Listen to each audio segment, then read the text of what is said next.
Hello, my name is Natalie Moore and I am a certified wellness and mindset coach working within the Moonee Valley area for my local business, Own Your Health Collective. I'm really excited to be here today for the Active You program.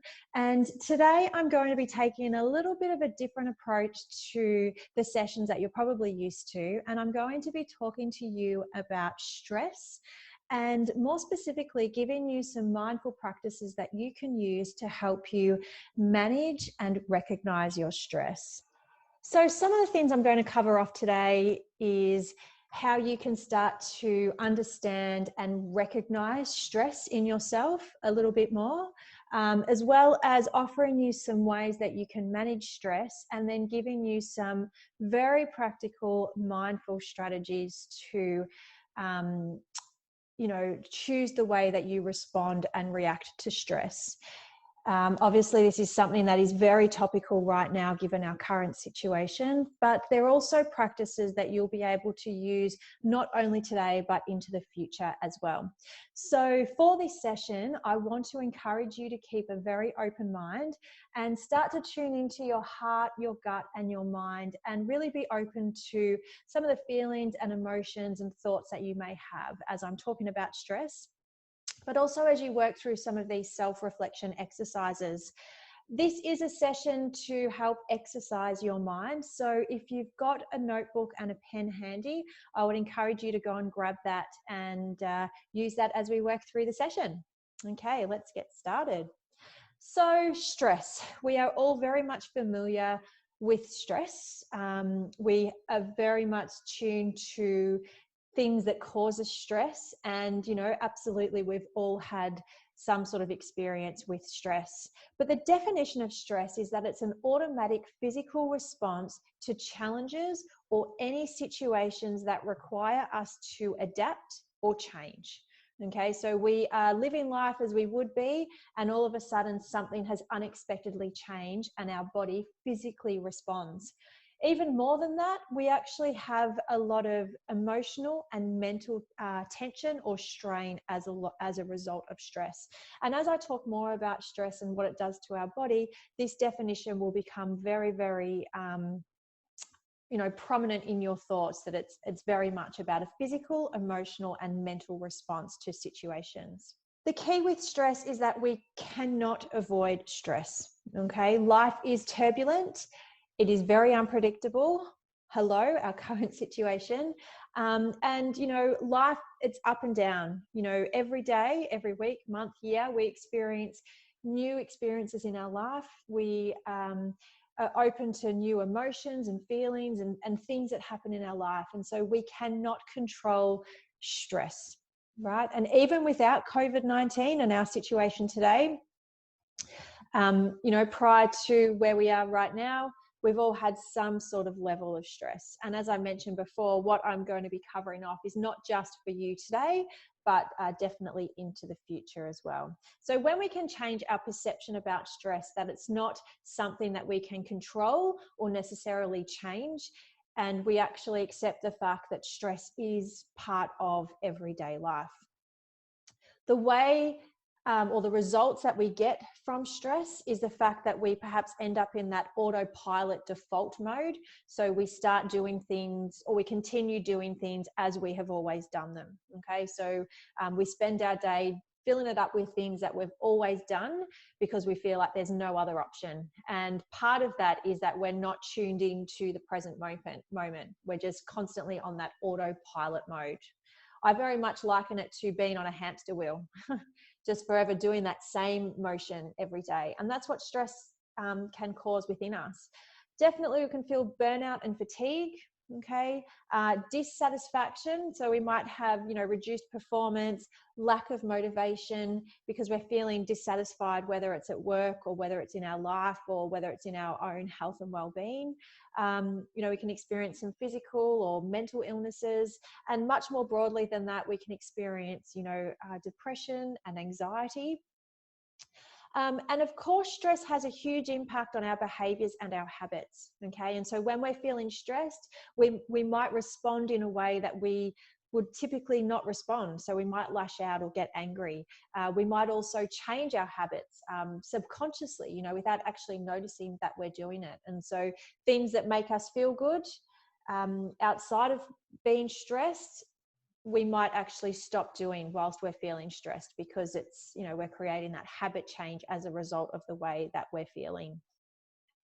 And I'd absolutely say that, you know, every single one of us is experiencing that type of stress right now. You know, we've got so many balls in the air that we're juggling with work, with life, trying to nurture ourselves. We're also now schooling our kids at home. We can't get out in our normal environment. We can't connect with our friends and family as we normally would. And, you know, we're feeling some sort of stress. And, you know, that is the result of what we're experiencing. And it's not just something that's happening in one chunk. It's probably happening, you know, in peaks and troughs. And if I think about myself, absolutely, I'm, you know, having moments where things are really great. And then I have a moment where I'm feeling a bit stressed. And the result is that I'm feeling dissatisfied, or I'm feeling unhappy or frustrated.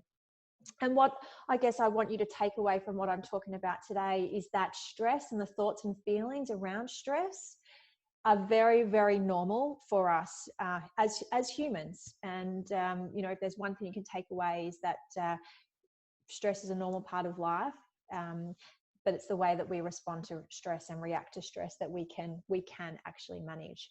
So what happens when we start to feel stressed? So stress originates in the brain, and it is our brain that is interpreting the environment around us that is either unsafe, it's changing, something different is going on. And so our brain typically goes into protection mode. And so what it does in protection mode, it starts to flood our brain with thoughts of fear, worry, anxiety. And then the rest of the body, you know, goes into that fight or flight mode. So our pupils might dilate, we might get a little bit sweaty, our heart starts to pound really heavy, our mind must possibly starts racing as well. We might become a little bit shaky. And that typical fight or flight response was very handy back in the day, many, many moons ago, caveman days, and even today in a life-threatening situation, okay? But unfortunately, our brain can't tell the difference between a life-threatening situation and, you know, an everyday situation or an extreme circumstance with which we face ourselves in right now. So when it feels that our livelihood is in jeopardy, our brain starts to flood with that fight or flight mode. And so the stress starts to build up. And typically we would respond in the way of getting ready to take action, which might be ready to fight or ready to flee. And it's not the fact that that fight or flight mode is wrong or is dangerous, because it's a very natural way that our body responds. The fact is that it takes our body a very long time to return back to its normal state. And so in heightened levels of stress, where every day we might be feeling stress, our body might be in that constant fight or flight mode. And so what we want to do is we want to try and find other responses that we can tap into that become our chosen stress response over the fight or flight. And this response has the opposite response to the fight or flight, you know, so we're actually in a calming mode. We might be releasing dopamine and oxytocin hormones through our body, you know, feeling quite relaxed, feeling loving, caring, and kind. And I'll talk more about those. So it's not the fact that fight or flight is a bad response, because it's a natural response and one that is very much needed in a life-threatening situation, but there's other ways that we can respond. And what I want you to know is that it's not stress itself that is the problem, okay? Remember I said we all experience some level of stress. It's not the fact that we have a stressful situation, it's the way that we actually respond to the stress, okay? If we look at a stress in a negative point of view, we're going to respond negatively, okay? And that's where that fight or flight response may kick in. That's where we might get frustrated, angry, or lash out, and we feel fearful and worrisome. The other side of the coin with that is that stress actually helps us rise to the challenge. Okay, it actually can challenge us to increase our performance. It can actually inspire us, motivate us to do things that we've never done before. And I very much liken this to the situation of having to support our kids at home with their schooling. We've never had to do that before. And as much as we could view that in a very negative, stressful situation, when we can look at it from a more positive light and look at it as an opportunity to help us grow, and help us learn some new skills as well as our children, it then starts to change the way that we perceive that stress. Okay, so I want you to think that it's the way that we respond to stress. So where does stress come from? And, it's very evident right now that, COVID-19 and the coronavirus on a huge level is a very stressful situation, and it is causing a lot of stress. But what we want to do is actually drill down to ourselves individually and look at what is causing us stress on a very deep emotional level. Okay, what are the things that are causing us stress right now? Yes, we've got coronavirus that's sitting up here, but when we drill down, deep down, into the everyday tasks, the way that we're living, the things that we're doing, what are the things that are causing us stress?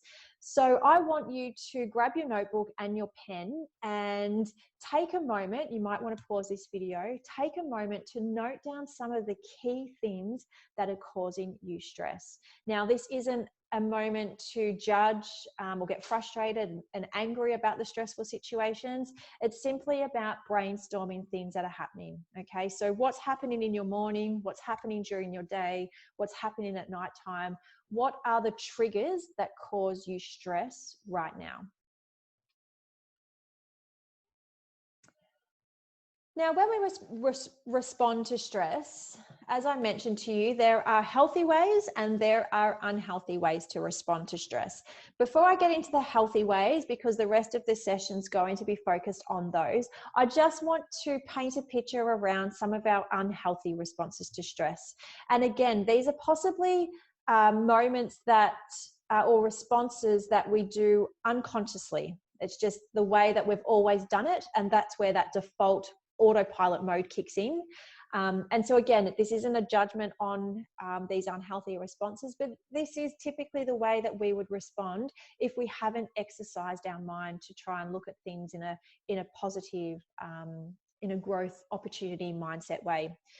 So some of those is withdrawing from loved ones, friends, family, or work colleagues. And I think very much, we've all probably been a little bit guilty of that lately, because, it's taking so much effort to actually connect with people at the moment. And everybody's so busy and we're juggling so many things. So we're probably, at times withdrawing ourselves from people outside of our own four walls. Overeating or undereating, again, probably a prominent issue at the moment, because we have accessible to our kitchens, pretty much 24/7 a day. But when we're in a stressful situation, we tend to go for those foods that are going to give us comfort or give us those moments of a very quick hit of energy. Or on the flip side, we perhaps are not eating enough because we feel like we don't have any appetite. We might have low tolerance with others. And absolutely, this is something that I'd say, all experiencing. I know in my household, we've all had different moments of low tolerance. Sleeping too much or not sleeping enough. Very common unhealthy response to stress. Throwing ourselves into things excessively, so we might just be focusing on, at the moment, just working as hard as we can. Maybe we're trying to, push ourselves physically and mentally and emotionally far too much, but that's our way of trying to counteract some of the stress. And so these responses, as I said, are things that we just probably naturally default to. All right, because we think that we're doing the right thing. We think that we're nurturing ourselves the right way in doing these things. But what you'll actually start to learn as I start to talk through some of the healthier responses and some mindful strategies is that it all starts in the mind. And when we can come back to our mind, we can have a really powerful response to managing stress. So I'm just going to rattle off some healthy ways that we can respond to stress and manage stress. So some of them are obviously doing physical exercise, whatever that may be, self-talk, so mindfully talking to ourselves, giving ourselves a pep talk or using affirmations, eating well, sleeping well, so having a good sleep routine so that we're not oversleeping or we're not undersleeping, meditation, breathing, writing, getting into that state of flow, doing an activity that we enjoy. These are some very powerful, healthy responses to stress. So I've spoken a little bit about the fight or flight response. I've spoken about what that does to our body on a physical level, and I've also spoken about some of our unhealthy responses to stress. Now I want to really hone in on a very powerful stress response, which is the relaxation stress response. I spoke about a few of the strategies when I spoke about healthy ways that we can respond to stress, but now I really want to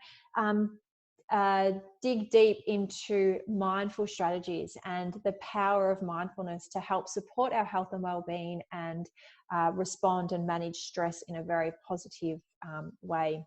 So I touched on this before, that our mind is our biggest influencer, okay? And it is a very important tool when it comes to handling stress. It all starts here.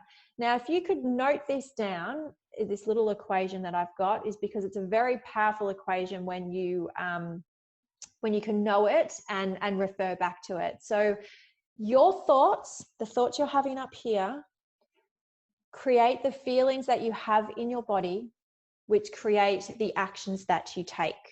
So the way that I look at it is your thoughts equal your feelings equals your actions. Okay. And so what we feel is a direct response from the thoughts that we're having, and the way that we react is a direct response from the way that we are feeling.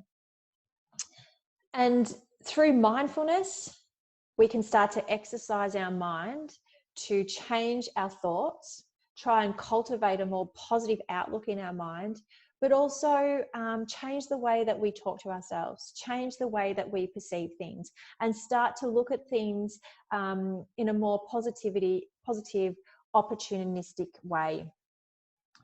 It's not the fact that we're trying to not have any negative thoughts ever again, or any negative feelings, because as I said before, we are human and we are made to experience a range of different thoughts and emotions.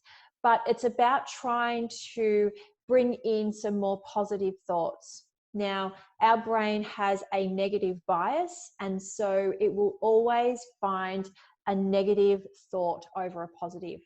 And so through mindful practices, we can try and eliminate and reduce the impact of those negative thoughts.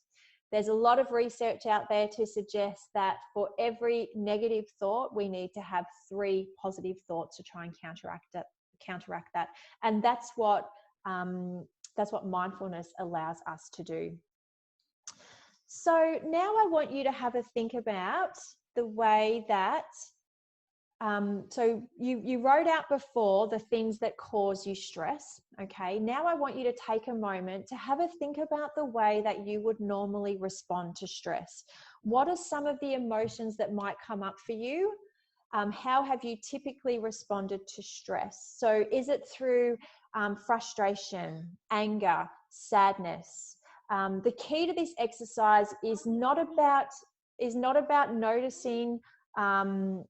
It's not about judging ourselves or being hard on ourselves for the way that we respond to stress, but rather it's about acknowledging that these emotions are normal, and in noticing them, it allows us next time that we feel that trigger and we feel that response, that we can look at that and say, I've been here before. This has been my response in the past. This is how I'm going to respond now. So I'm going to ask you to pause the video again and take a moment to write down, looking at each of your triggers, how have you typically responded? What emotion has that brought up for you during that stressful situation? Okay, so I hope you found that exercise useful, and I hope that has started to cultivate the thoughts in your mind and made you aware of not just what's causing you stress, but also some of the feelings that come up as a result of those stressful situations. I want to take you down a very favorite topic of mine, which is mindfulness. And, you know, in all honesty, it is one of those topics that has a bit of stigma around it. And I think that's just because there's a lack of information and understanding around the benefits of mindfulness and how to actually do it.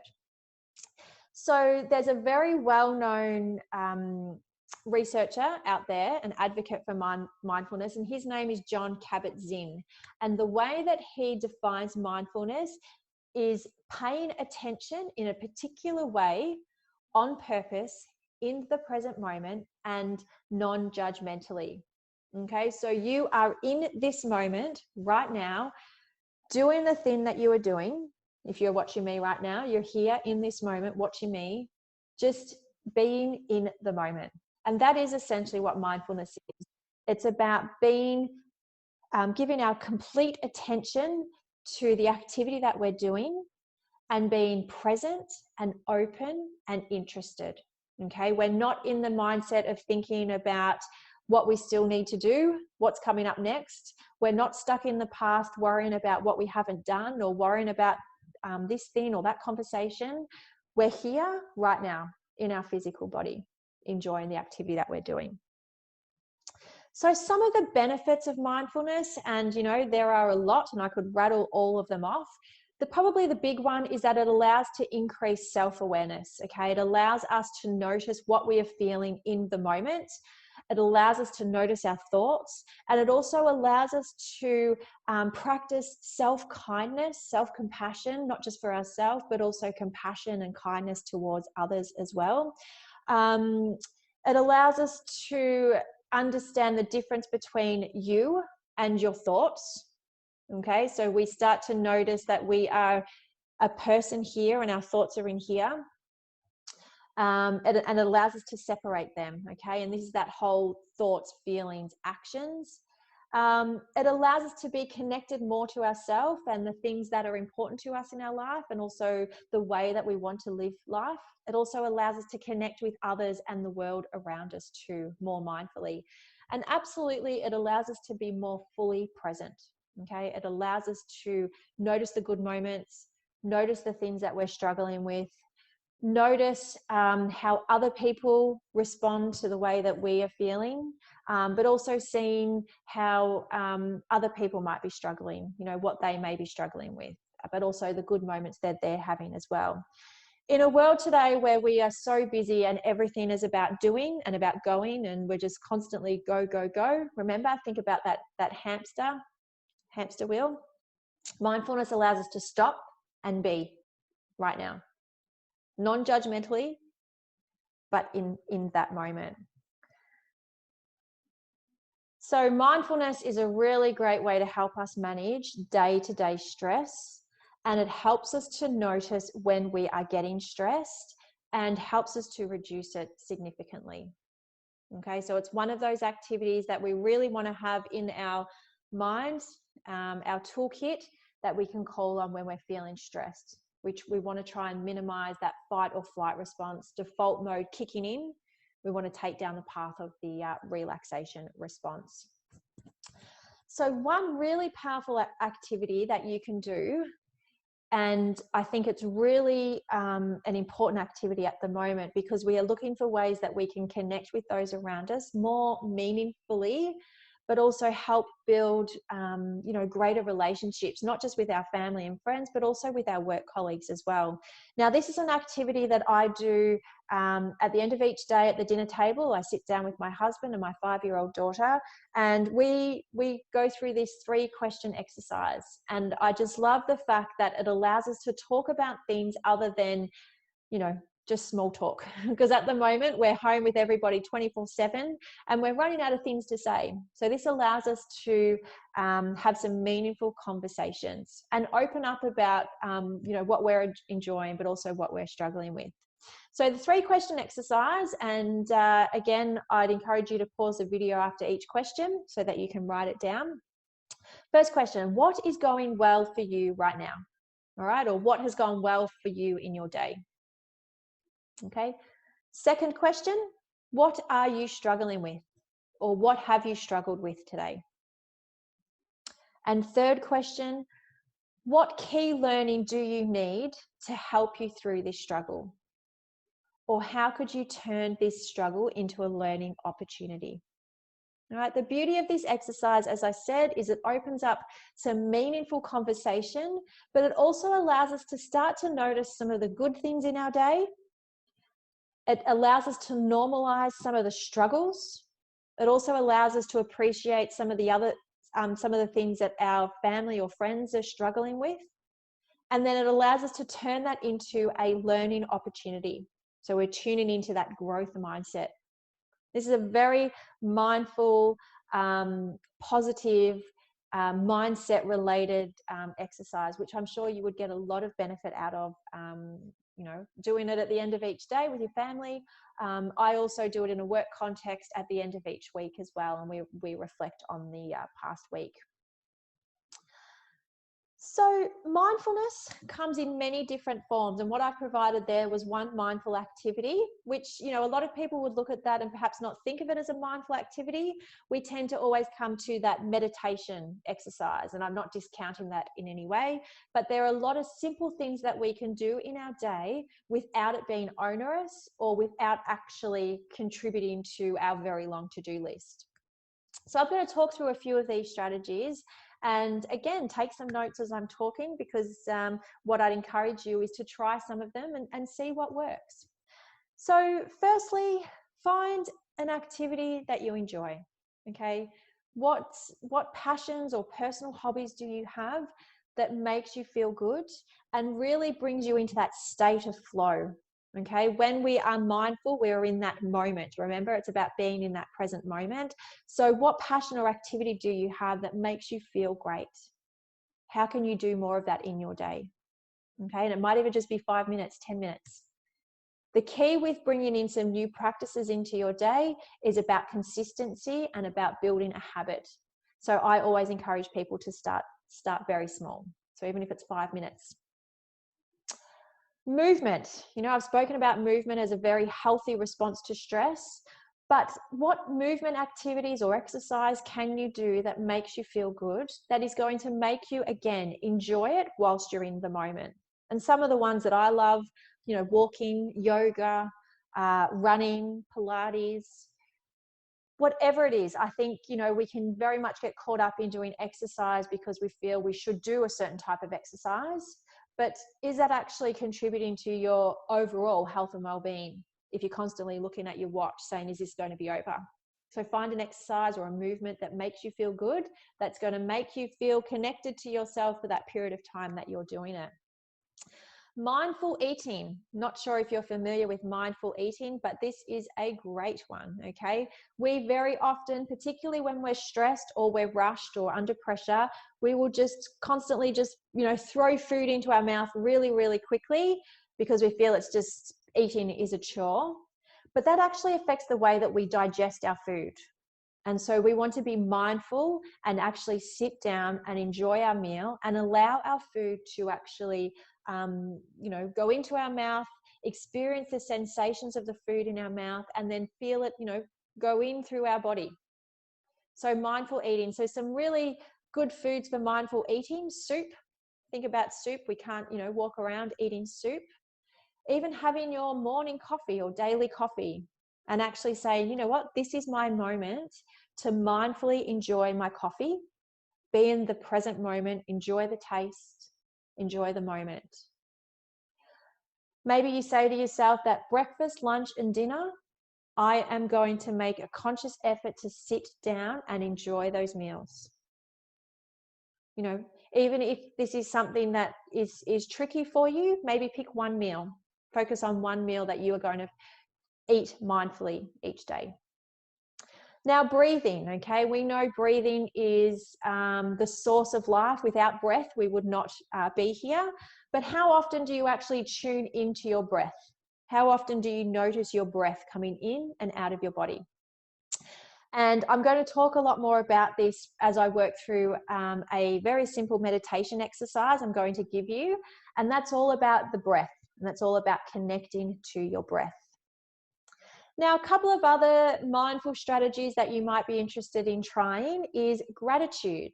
Okay, gratitude is a magnificent exercise that you can do to help open your heart and your mind to the good things in your life. All right, we can very much get caught up in what we don't have. And particularly today with our current situation, we can get caught up in what we're not doing, where we can't go, who we can't see. And this practice of gratitude allows us to appreciate what we do have right now, here today.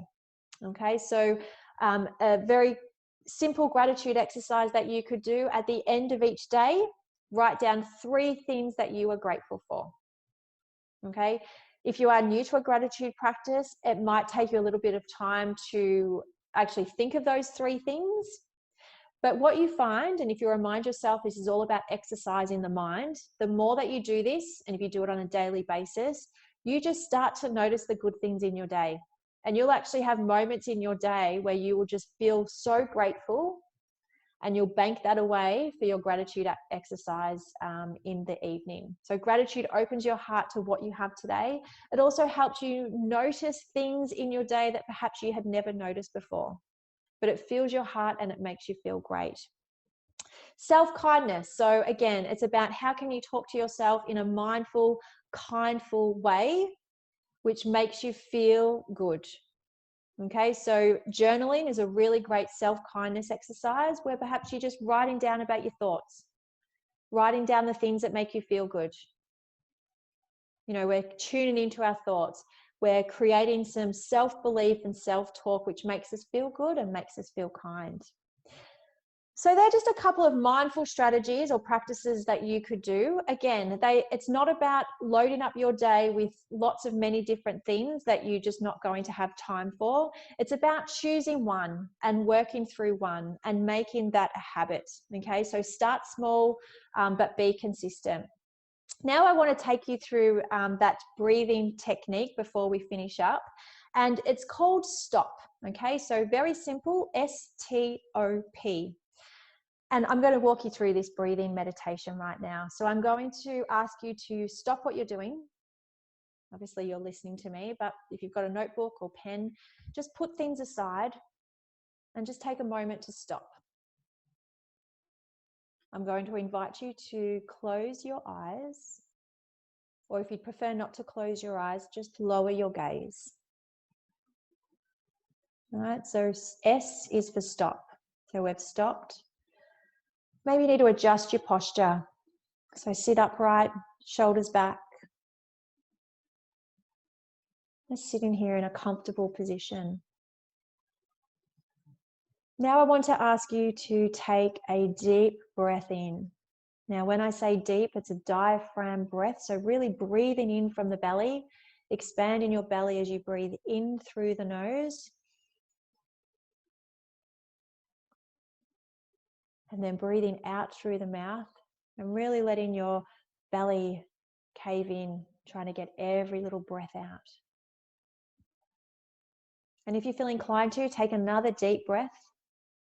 So again, deep breath from the belly in through the nose and then letting it all out through the mouth. Now I want you to just sit here, observing your thoughts. Where is your mind? What are you feeling in your body? Any sensations in certain parts of your body? Just sit with it. Just feel them. Now, if your mind starts to wander, just gently bring it back to your breath. Just gently feel your breath moving in and out of your body.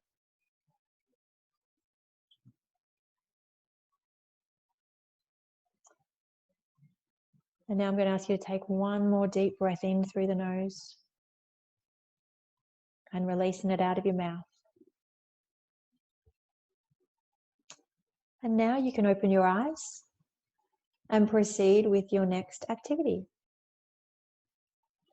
Now that's a very simple breathing meditation that you could do at any time that you perhaps are feeling stressed Anytime that you need a bit of a breather or a break, going from one task to the next task, it's just about connecting with your breath, noticing your thoughts or feelings in your body, and then proceeding.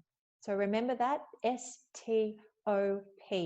So S is stop, adjust your posture. T, take a breath. O, observe your thoughts and feelings. And then P, proceed.